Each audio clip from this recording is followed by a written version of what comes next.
Hi guys, this is Alea Jen and welcome back to my YouTube channel. So for today's video, ano nga ba yung mahirap pakisamahan or alagaan? Yung matanda ba or yung bata? Ayan, so bata na employer, yung may bata kang kasama or mga 5 years old, ganyan, or yung matanda. Ayan, so sa part ko, mas gusto ko bata kasi mas natuturuan mo, mas natututo at mas kaya mo pang ituwid yung mali niyang ginagawa. Pag matanda, punyeta talaga, wala nang magagawa dyan. Tarantado na talaga yan. So, sa part ko, i-compare lang natin ako, tsaka yung Indonesia na katulong doon sa matanda, sa magulang ng amo kong babae. Guys, dalawa lang yun sa bahay sila. Mag-asawa lang matanda, mag-asawa. Wala nang anak, walang alagang aso, wala lahat. Anak, ay lang, mag-asawang matanda, yun lang. And then yung katulong. Wala ka nang gagawin kasi wala. Ang nagluluto is yung matanda. So, yung pagkain nila, yung matanda na nagluluto. So, wala nang problema yung katulong doon na Indonesian sa luto. And wala naman siyang batang aalagaan. Pero, grabe yung pagod niya, guys. Malala. Tinalo pa ako nagluluto dito, may bata. Ayan, so naawa ako sa kanya kasi kada dating ko doon and sa gabi na umiiyak daw siya. Ano na siya ha? 9 months na siya. Umiiyak siya sa gabi sa pagod, guys. And kawawa siya kasi kahit na sabihin mong 9 months na siya, hindi pa rin siya matapos-tapos sa utang niya. Kaya yung mga Indonesia, maaawa ka talaga sa kanila. Napakaswerte na natin.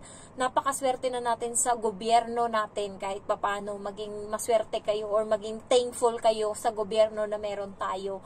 Ayan, sa kanya kasi guys, 6 months siyang nagbabayad kasi kasama sa pinag-aralan nila doon is 1 month silang nag-aral. Partida, hindi siya nag-aral ng buong Cantonese kasi ex-abroad na siya, ex-Hong Kong na siya. So, konti lang yung pinag-aralan niya. Parang days lang siya na nirefresh lang yung utak niya para makapasa siya doon. So, hindi siya nag-aral ng 1 month para sa Cantonese. And then, pero yung binabayaran niya is inabot ng 6 months.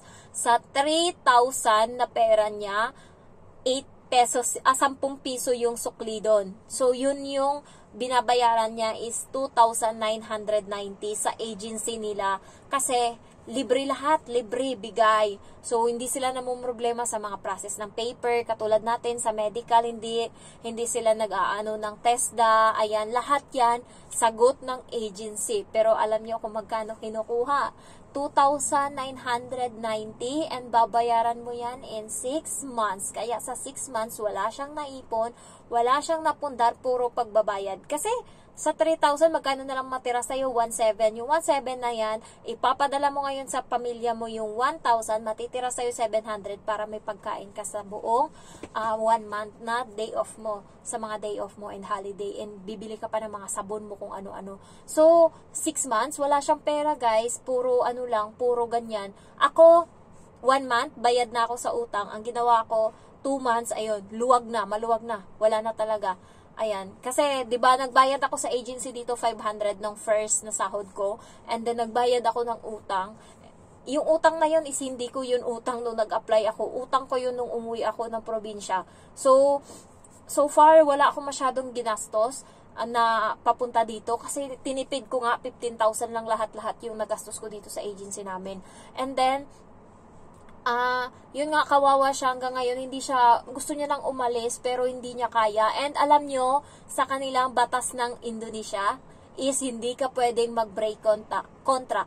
Ang may karapatan lang mag-break ng contract is yung amo. Pag ayaw na sa'yo ng amo, tsaka ka papalabasin. Pero wala silang karapatan na sila mismo yung mag-break ng contract. Unlike Filipino na both employer and helper pwede mag-break ng contract. So napakaswerte natin kasi ang swerte na natin guys, takot yung Hong Kong, gobyerno ng Hong Kong sa ng Pilipinas, sa law. Kasi nilalaban talaga ng Pilipinas kung anong para sa mga Pilipino na helper dito. Kaya, siya tinanong ko, bakit hindi ka pwedeng umayaw? Bakit hindi ka pwedeng umuwi? Pwede ka pang makahanap ng ibang amo? Sabi niya, hindi. Umiyak siya. Sabi niya, hindi daw ganun sa Indonesia.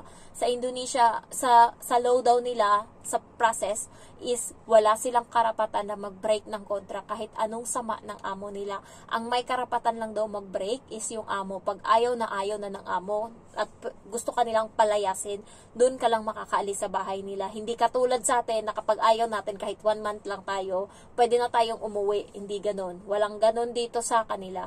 So naawa ako, at least kahit papano, yung Pilipino is napakaganda na ng ano natin dito. Alam mo yun, palaban pa tayo. Yung mga Indonesian, iiyak lang yan sila kapag pinapagalitan. Tayo hindi, lumalaban tayo.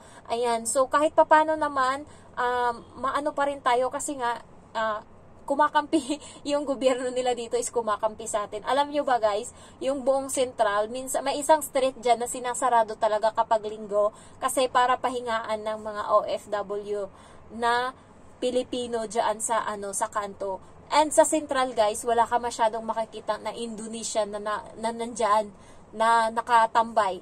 Makikita mo puro Pinoy. Konti lang talaga Indonesian, bilang mo lang. Pero pagdating sa Mongkok, nandun yung mga Indonesian sa may overpass paglabas mo ng Mongkok Exit B. Oh my gosh, yung buong street na yan, may mga latag din sila. Nagluluto pa yan sila guys. May dala silang malalaking, chismis na, sorry.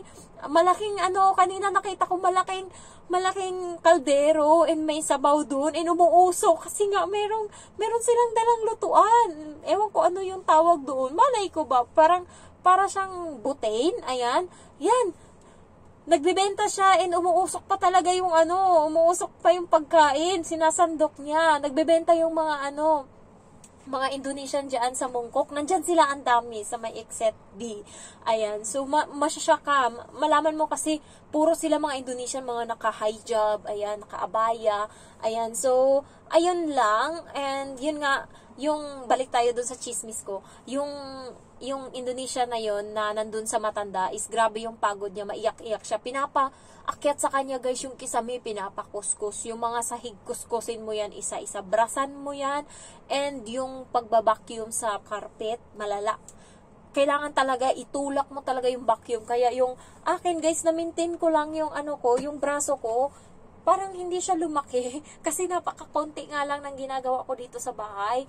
Kasi guys, sa kanya, wala ka talagang sasayanging oras. Itatrabaho mo talaga. And 1,200 square feet yung bahay nila. Pero parang hindi 1,000. Kasi dalawang flat, dalawang kwarto, kinuha yun nila. Balik, ginawang isang kwarto. So, dalawa yung CR doon.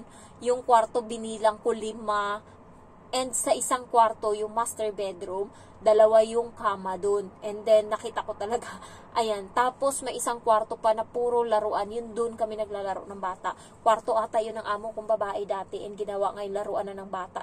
Dito, bata. Ayan. So, yung ibang kwarto is may mga nakalagay din. Pero walang mga natutulog, guys. And ang kwarto ng katulong is napakadugyot. Siya, plancha sa baba, planchahan sa baba, and sa taas siya natutulog. Ayan. Pero ang daming kwarto na bakante, napakaburaot. Alam mo yun, 2 lang sila. Tapos, meron pa sa labas nun, meron pang mga isda. Kailangan mo pang linisan yung mga isda na yan, yung mga dahon-dahon, and marami pa siyang mga pananim doon. Mga tanim na mga kung ano-ano, binyagan mo pa yan, and sa likod meron ka pang lilinisan. So, sa buong araw, pagod-pagod siya, sabi niya nga, 2 lang sila, pero yung trabaho kung hindi kaya, grabe talaga. And minsan yung 2 na yun, dumating kami doon, o diba, pumupunta kami doon every Biyernes, and kasama kami sa tinatrabaho doon ng katulong. Kasi syempre magkakalat yung bata. Nililigpit ko naman yung kalat ng bata. Pero pag kumakain ako, pinapalitan niya ako. Siya yung nakikipaglaro sa bata, kumakain ako sa kusina. Ayan, so ganun yung kaya pagod din siya. And then maliban dyan, kada Martes, Huwebes, Biyernes, may 2 bata pa na apo na pumupunta dyan, naglalaro buong araw, and asikasuhin niya pa yan minsan. And then, toka-toka yan kasi 5 magkapatid tong amo ko. Sa ibang araw pumupunta yung babae, yung kapatid doon na walang anak. So magjowa sila. And gabi na yun natatapos. 12:00 na sila natatapos ng hapunan. And 12:00 na natatapos maghugas yung Indonesian, and then maliligo pa siya. So, alam mo, pag naglilinis siya, tapos kakain siya, kasi alas 3, alas 4 na, hindi pa siya nakakain, so kakain siya ngayon ng tanghalian. Nagulat ngayon yung matanda kasi bakit hindi daw naligo. Antayin mo kasi na sabihin sa'yo ng matanda na maligo ka or hindi. Nung nakarang naligo siya, kasi naglinis siya, sinabihan siya, bakit ka naligo? Ang aga-aga pa. Kasi kapag kami dito, kapag naligo na kami mga alas 3, alas 4, save na yun ng time. Kasi sa gabi, hindi ka na maliligo. So pagtapos mo maghugas, toothbrush ka na lang, diretso ka na sa kwarto. Sayang yung 30 minutes na iligo mo. Kaya, nung nakita ng matanda na naligo siya, pinagalitan siya ngayon. Nung sumunod na naglinis siya, so hindi siya naligo. Nakita siya ngayon ng matanda na kumakain na sa kusina. Binungangaan na naman siya, sinigawan na naman siya. Bakit hindi ka maligo? Ang dumi-dumi mo na, ang dumi-dumi mo. Ayan, yung hindi mo maintindihan kung saan ka lulugar. Ayan, naawa din ako sa kanya. Minsan napapaiyak siya. Pagkagabi daw, umiiyak daw siya. Nagsusumbong siya sa asawa niya na pagod na daw siya. Wala siyang karapatang sumuko kasi hindi sila. Kaya kailangan tapusin niya talaga yung 2 years. Compare naman sa akin na may bata dito. Guys, pag may bata, walang problema. Kasi maglaro lang kami buong araw. As long as, hindi, yung amo ko, wala siyang pakialam kung gaano kadumi yung bahay. As long as yung bata, naaalagaan ko. Kaya, kapag tulog pa yung bata, naglilinis ako. And then, pagka, na siya, nagising na siya, focus na ako sa kanya. And kung sila, ayaw nila magising hanggang anong oras, wala kaming pakialam, basta maglaro lang kami ng bata. Yung mga gawain yan, tenga yan, ganyan. Kung minsan naman, pag iniiwanan kami katulad nung linggo, nagising sila alas 12, and grabe na yung laro namin ng bata, kasi nagising yung bata alas 10. So, ang nangyari is, umalis sila alas 12, iniwan na yung bata, and habang sinabi ko muna sa bata, nakikinig tong bata sa akin, sabi ko, maglaro ka dyan, kay magluto ako ng pagkain mo, magtanghalian tayo. Pagtapos na ng tanghalian, sabi ko sa kanya, o sige, maglaro ka uli. Sabi ko maglaro ka uli dyan, wag mo ko muna isali sa laro mo, kasi maglilinis muna ako ng kwarto ng mama mo, kasi bukas, holiday ko, hindi ko malilinis siya, nang dugyot-dugyot na. Ay, nakikinig naman siya, kaya naglalaro siya. Minsan, magdodrawing siya, and tatanungin niya ako, ilang minuto ka na lang bago matapos sa pagtatrabaho mo. Sabihin ko sa kanya, give me 10 minutes. Pag 10 minutes na, Jen, 10 minutes already finished. Give me 2 minutes, another 2 minutes, because still not enough. Ayan, so nakikinig tong bata na to, hanggang sa natapos ko yung mga gawain ko. Pero yung mga gawain ko is mani-mani lang yan, kasi nga, nandyan siya, and sa kanya talaga ako nagfo-focus. Minsan, kapag naglilinis ako, binubuksan ko lang yung pinto para nakikita ko kung anong ginagawa niya. Kasi kapag nananahimik siya, may mga kalukuhan yung pinagagawa. Kaya tinitignan ko talaga. Ayan. So far, wala namang comment yung amo ko sa akin. And yung mga bagay na hindi ko nagagawa, halimbawa, linisin yung mga cabinet. Yung amo ko naglilinis niyan, siya naglilinis. So, wala silang as long as nakikita niya yung kusina, malinis yan, hindi yan, simula dumating ako dito, hindi yan malansa yung kusina, malinis yan dyan. And then, so far, basta sa bata talaga focus. Kaya mas maganda, siguro depende, pero sa akin mas gusto kong alagaan tong bata, or dito sa bata, wag sa matanda. Sa matanda, grabe talaga, ugali naman yan, hindi mo na mababago. Pero sa bata, kaya mo pang baguhin, kaya mo pang pasunurin yan. Katulad kahapon, kumain sila, ang tagal na, tapos alas 10 nagsusuri yung amo kong babae, kasi tapos na ako sa kusina, tapos na ako maghugas, sila nagkumakain-kain pa. So nagsorry siya. So wala naman, kasi day off ko naman ngayon. Ang nangyari, nag-CR ako. Yung bata, gustong-gusto pumasok. Sumasama to sa akin pag nagsi-CR ako, pag umiihi ako. Nakikita na nito yung yung kipay ko. Nakita niya na ganyan siya. Kapag nagsi-CR ako, pumapasok yan siya sa loob. Sabi niya, mag-CR ka lang dyan, titingin lang ako. Ganyan siya. So, sabi ko, ginagawa mo din yan ba sa mama mo? Sabi niya, oo. So, nakita mo na yung dugo ng mama mo? Oo. Nakita niya kasi, guys, yung dugo ko. Kasi minsan siya yung tinatanong ko nung nakaraan, nandun kami sa amo ko sa matanda, natagusan ako, sabi ko, malaki, tignan mo nga. Sabi niya, oo. Ngayon, sabi ko, mag-CR muna ako. Sabi niya, sama ako. So, lumabas kami ng CR, nakakawak siya sa kamay ko. So, sabi ng nanay niya, anong ginagawa niyo dyan? Ang tagal-tagal, di pa kayo lumabas. Sabi niya, eto na nga, lumabas na kami kasi magsi-CR si Jen. Sabi niya gano'n, natawa talaga sila, pati yung matanda, natawa talaga kasi tinranslate ng amo ko sa matanda yung sinabi ng bata. Ayan, so natawa talaga sila.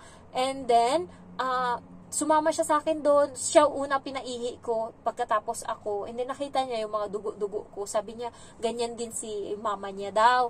5 taon yan, parang may, ano na talaga, may utak na. And then, kahapon, sumama din siya sa loob ng CR. So, hindi ko pwedeng gawin yun kasi naiya ako, kasi nandyan yung mama, papa niya, baka mamaya magalit na bakit sinasama ko, umiihi ako. So, ang ginawa ko, sabi ko, tatai ako, ayaw lumabas, sabi ko, sige, sinabi ko na nga na tatai ako, pero hindi talaga ako tatai. Sabi ko, tatai ako, gusto mo ba? Mabaho yun. Sabi ko, ganun. Gusto mo amuyin? Ayaw maniwala. Sabi ko, binuksan ko yung pinto. Sabi ko, halika rito. Gusto mo pala maamoy yung tae ko. Sige, dali, pasok. Sabi ko ganun. So, nakatingin yung matandang, yung amo kong lalaki. Sabi ko, pasok. Gusto mo amuyin? Dali, pasok.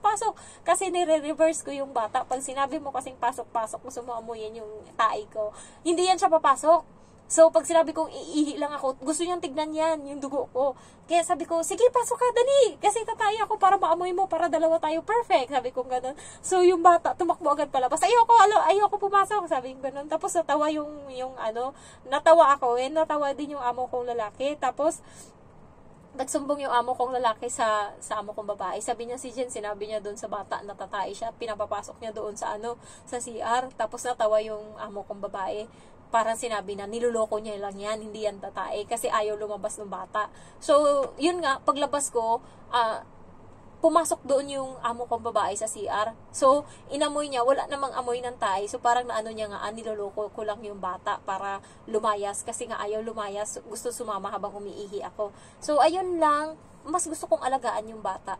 Ayun, so, thank you guys for watching and late na. Gusto ko na magpahinga. Bye-bye, love you all.